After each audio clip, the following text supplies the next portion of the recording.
পিলখানা হত্যাকাণ্ডের ঘটনায় দায়ের করা বিস্ফোরক মামলায় কারাগারে থাকা 178 বিডিআর সদস্যের কারা মুক্তিতে বাধা নেই। পিলখানা হত্যাকাণ্ডের ঘটনায় দায়ের করা বিস্ফোরক মামলায় কারাগারে থাকা 178 বিডিআর সদস্যের কারা মুক্তিতে বাধা নেই। বিকেলে জামিনপ্রাপ্ত আসামিদের নাম প্রকাশ করেছেন ঢাকার বিশেষ ট্রাইব্যুনাল 2। এর মধ্য দিয়ে 16 বছর পর কারামুক্ত হচ্ছেন তারা।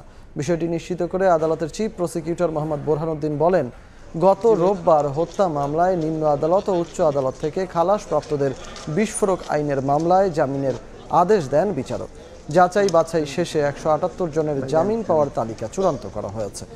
বুধবার তাদের জামিননামা দাখিল করা হবে। এরপর নথি কারাগারে গেলে বিধি অনুযায়ী মুক্তি পাবেন তারা।